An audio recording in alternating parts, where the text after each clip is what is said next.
wax effet d'éviction en économie. mooy tu empêches les entreprises d'investir. Tu les concurrences sur le marché de crédit et sur le marché financier. waaw voilà ce que le Sénégal vit. Très bien. Donc nous avons un taux de croissance, notre taux d'endettement moo ëpp doole suñu taux de croissance. Endettement bi ñuy def amul rentabilité amul effet levier li ñuy wax effet masse moo am mooy c'est-à-dire que Sénégal tey jii day suul bukki di suuli bukki. Et aujourd'hui je vous le dis les contractuels du ministère de la santé n'ont pas jusqu'à présent reçu leur salaire du mois bi nga xam ne ñëpp fayeeku nañ ko pour te montrer l'état de nos finances publiques. Le Sénégal aujourd'hui sëñ bi Djibril, les maires contractuels et les profs contractuels ne sont toujours pas payés yow yaa ngi wax waxu waa santé. waaw léegi nag fi ñu jëm. waaw fi ñu jëm. mooy li Ousmane Sonko mooy waxoon naa la ne fii autour de cette table. on frôle la cessation de paiement. oui léegi nag frôler. dëggal na ko. waaw dañ cee dugg bopp. très bien c'est-à-dire état Sénégal tey. amul kenn am ci moom confiance. sur le plan international Modis daf ñu dóor daal ñu ne daf dañ ñoo complot Modis. qui sont des institutions de notation yoo xam ne ñoom dañuy noter pour ñi yor alal ci àdduna bi les fonds d'investissement souverains yi nga xam ne faale wuñu Chine faale wuñu France ñoom ñooñu la ñuy liggéeyal pour ñu am visibilité fu ñuy dugal seen xaalis ci réew yi. très bien waaw léegi Modis moom daf ñu complot woon wax nañ la léegi ne la am na beneen notation. non léegi kay bu dee bi kay xam nga Modis dafa gëf communiqué. ministre des finances ne. ñooñu dañ ñoo complot mais maa ngi xaar communiqué ministre des finances Standard & Poor's bi. waaw léegi nag. amaat nañu beneen ndax boobu tam complot la. amaat nañu beneen dégradation. waaw boo ci boolee nag. les titres sénégalais titre mooy état du Sénégal bor yi mu leboon par des obligations en émettant des obligations état buy leb dafay émettre des titres su ko émettre sëñ bi da koy jox titres yi waaw mais moom léegi téye na titre bi état ne ko. dans 10 ans laa lay fay par exemple mais chaque année di nga jox sa intérêt. très bien waaye dañu créer marché secondaire boo xam ne moom bu amee besoin de financement. bu dem échanger ko ci. tey titre Sénégal yooyu boo demee ci marché secondaire bi di ko échanger. amul valeur amatul valeur. donc neex dëgg yàlla. très bien réew mi nërmeelu na. te loolu yëpp nag entre nous. benn mot moo ko indi. la fameuse notion. de dette cachée. Donc man pour répondre à Ousmane Sonko sur cette question-là. moi je crois que moom tey jii. waaw rapidement. moom la ñu war a poursuivre. pour avoir mis ce pays. très bien dans cette situation. en parlant de dette cachée. ñaari raison moo tax mu def ko man jàpp naa ne xëy na en toute bonne foi dafa xamul woon. mu gis non attends en toute bonne foi dafa xamul woon mu gis dette contingence dette administrative mu ne lii lan la ñu ne ko lii secteur pa mu ne ca la bokk facilité bancaire mu ne ca la bokk après nag orgueilam jàpp ko muy kon ne wala nag waaye bu fekk ne intention ba nga xam ne moom laay bañ a foog muy politique politicienne par rapport au contexte des élections législatives. Très bien. Je pense qu'il doit rendre compte au peuple sénégalais. Merci beaucoup. Alors Déthié ci mbirum économie ak chute des obligations eurobond le Sénégal au bord de la faillite naka nga ko jàngatee. Bon xam nga comme man duma économiste. duma ci sore waaye. doo économiste waaye dégg nga fa ne notu Sénégal yi ñu koy dégradé. xam nga dama koo wax. waaw pour bu ma juumee. absolument ñu xam ne voilà ñàkk doon expert. waaw ndax Djibril li mu ci wax leer na. Djibril moom te ku nekk. yaa ngi gis yaa ngi yëg ne wax dëgg yàlla wóolootuñu te ñàkk wóolu boobu vraiment mënoon naa ñàkk. waaw ndax boo bëggee weer nit parfois da nga koy joxoñ di ko weer ñeenti baaraam yi tourné ci yow. finalement un peu sénégalais yi ñooy loolu koo wax mun la jotuñu salaire loolu lépp it nag dañuy wane ne mi ngi fépp a ngi metti li ci des nag l'heure est au sursaut.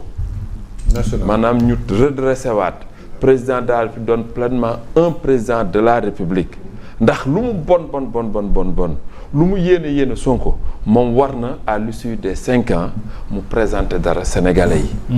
donc man de loolu laa ko yéene donc vraiment. ñàkk diisoo ñàkk waxtaan ak it ñàkk wóolonte tax na vraiment lii. cette situation loo xam ne mënoon naa ñàkk. c'est ça le Sénégal ne mérite pas ça. absolument commissaire ci sunu li ji bi wax. mënuñu ci yokk dara techniquement. waaw.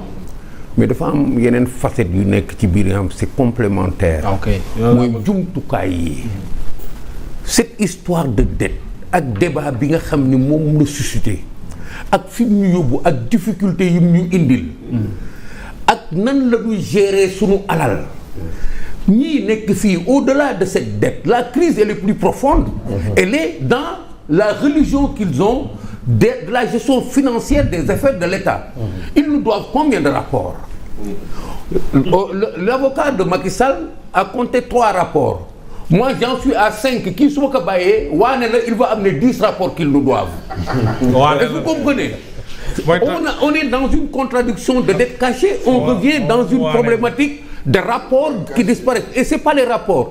C'est des déclarations qui sont fausses sur le plan financier. Ay 1000 milliards yu dugg fële. C'est une crise globale et diverse. yi nga xam ni véritablement pour que ñu mën a génn fii ça va être un problème sérieux. Compliqué. Et là je ne crois pas. Effectivement vous avez raison. Le président de la République il deviendrait au demain par exemple un président pleinement responsable. Oui. Que dina wàññi tension bi.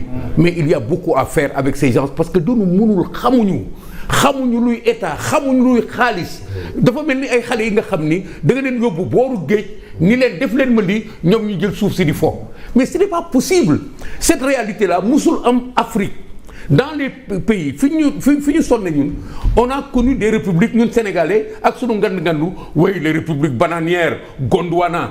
Quand on disait Gondwana en Afrique c'était pas le Sénégal.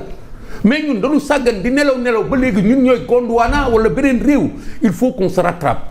Même bu fekkee affaire bi jeex na. il faut qu'on revienne. ah. gën nañu sori Gondwana. parce que boo ko xoolee. par rapport à notre manière de nous comporter. xaw na jege yow en tout cas par rapport à notre manière nous de nous comporter au niveau de l'État. Oui. Les Ivoiriens se moquent de nous. Oui. Les réseaux sociaux se moquent de nous et on nous traite d'ignorants. Il faut qu'on revienne à mieux comprendre que on ne peut pas élire n'importe qui. Exactement. On va faire avec le président Bassirou Diomaye Faye parce que je me rends compte de ce que il y en a qui choisissent de vouloir bricoler quelque chose pour que ça continue. Je suis pas d'accord. Non, pour que ça marche. Non, pour que ça continue. Non, ça marche. Non, débat boobu dinañ ko reprendre. Je dis je suis pas d'accord. Moi, ce que je voudrais, c'est que nous démarrions ici avec une prise de conscience sérieuse. Que Sénégalais xam ni am réew enfin. On a commis l'erreur de nous tromper en confiant un pays mais réew fi ka Senghor bàyyi Abdou Diouf bàyyi ko fi Abdoulaye Wade bàyyi ko fi Macky Sall ñëw teg ko fi suñu wàccee foofu rek on a déconné et on a dérapé. Alors la solution se trouve ailleurs. Nous sommes en plein dans cette crise là. Il faut qu'elle nous appelle autre chose. Bien dit. Merci. Voilà. Bachir rapidement. benn ñu jàllale yóbbante ay. ñu ngi nuyu Cheikh Pedra il est en train de nous suivre. Cheikh bi ñu ngi Cheikh Matar Diouf ñu ngi koy nuyu bu baax a baax. yóbbante les coordonnateurs des maisons de justice ndaxte xam nga y a 34 maisons de justice dans ce pays là ñu nga xam ne ñi dañ leen waroon recruter dans la fonction publique ils en ont recruté 9 xaw ma. mu des 23 yi nga xam ne ils sont toujours pas recrutés. Mais ñu dem recruter ñeneen à la fonction publique alors que ministère de la justice dafa ne les coordonnateurs des maisons de justice déjà en place ñoom la ñu bëgg ñu dugal leen fonction publique. Donc loolu moom def nañ ci sax benn lettre ouverte boo xam ne kii nañ ko partagé woon nañ ko semaine bii nii ci biir média yi bu loolu jàllee pour en revenir à comme je dis nee naa leen les eurobonds ne sont qu'une infime partie dans la situation économique nee naa leen nous vivons 5 crises xam nga loolu laa leen wax sànq nous vivons 5 crises nous vivons une crise sécuritaire nous vivons une crise